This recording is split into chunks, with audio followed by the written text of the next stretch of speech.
Yeah, so I think to understand the value of insects, we have to understand that insects are not really just the future. In many ways, they're the past.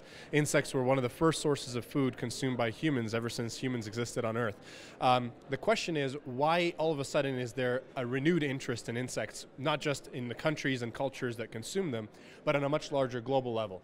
And the answer to that is that we are really experiencing a major challenge globally in terms of climate change, in terms of reduction and loss in arable land, depletion of water, and things like that. And these problems are really challenging our food production systems because our food production inherently depends on arable land and water and that sort of thing. And because of this, there's a real urgent need to develop solutions to produce food that are, on the one hand, able to meet the nutrition demands of the growing population, but on the other hand, that are very gentle on the environment.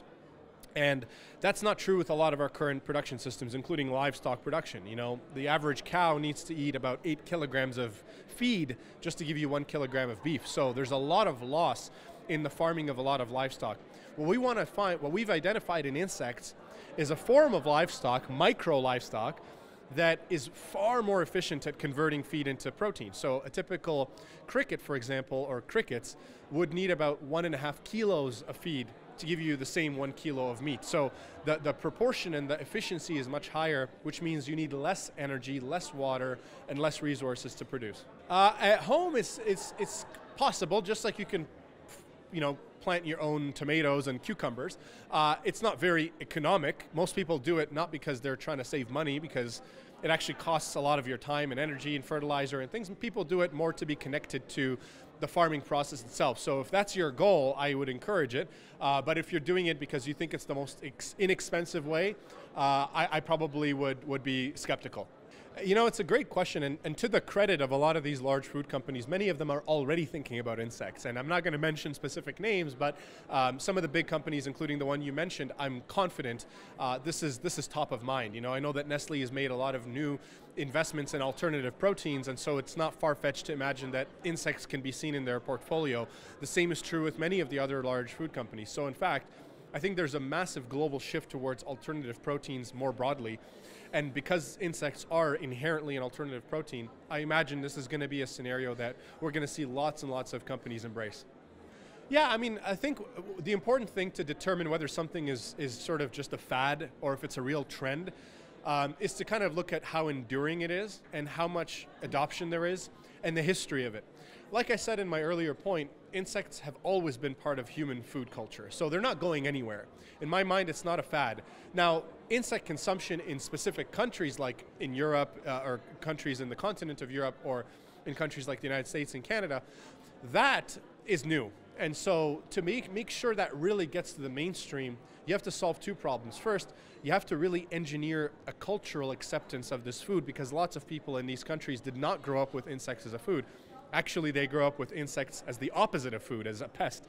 The other thing is cost. You know, even if people are able to overcome and you're able to convince them to, okay, fine, let me overcome my fears and my stigma, let me experience this food and try to incorporate it in my diet.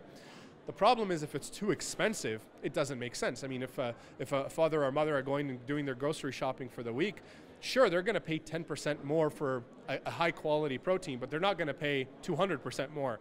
So you have to be very competitively priced, and we're just such a young industry. I mean, the beef industry has had hundreds of years to optimize. The poultry industry has had hundreds of years to optimize.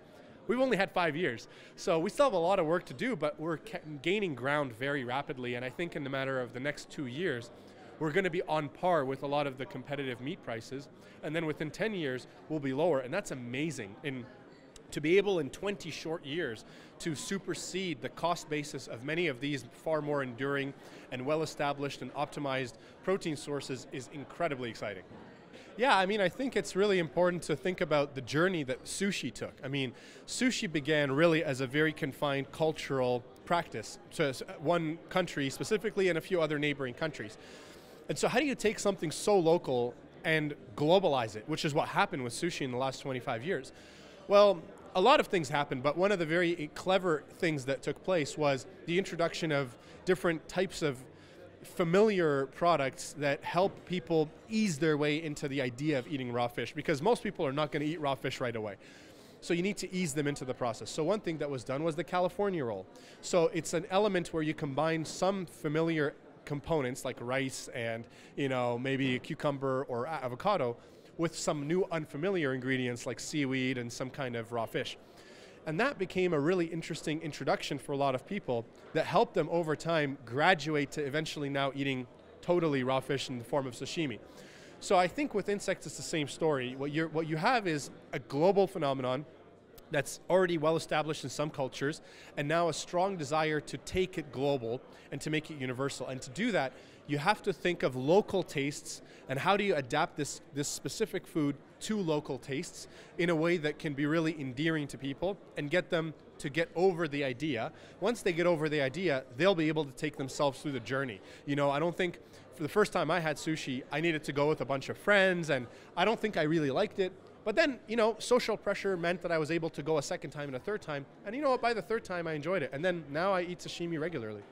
So it's a very important question. I think that at the moment, I'm not aware of any specific legislation governing the rights of insects per se, as far as, farming for food. But we don't need outside rights to be imposed on us to have a conscience and to think ethically about how we farm and rear insects. I mean, we're conscious consumers.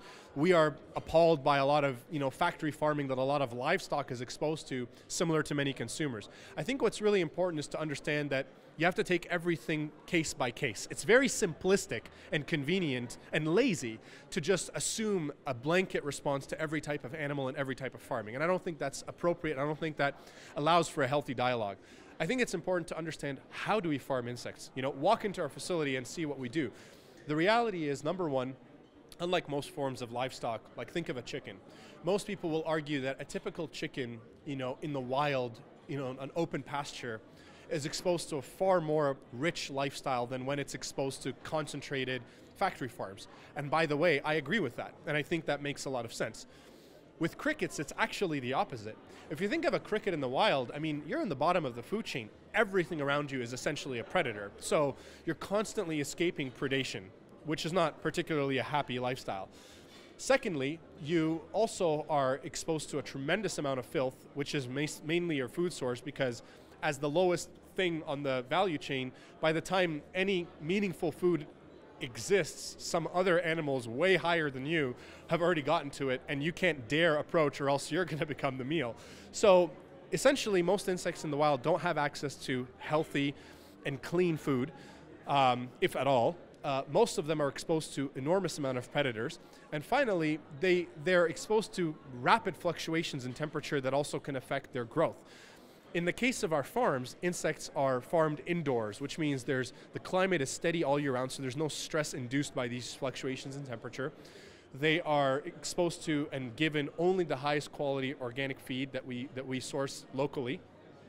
And finally, they are not exposed to predators because by definition, they're farmed indoors, and of course our facility is secure from pesticides, predators, and things like that. So I would actually make the very strong argument that crickets in our farms are treated more ethically and have better rights, so to speak, than typical crickets are in the wild.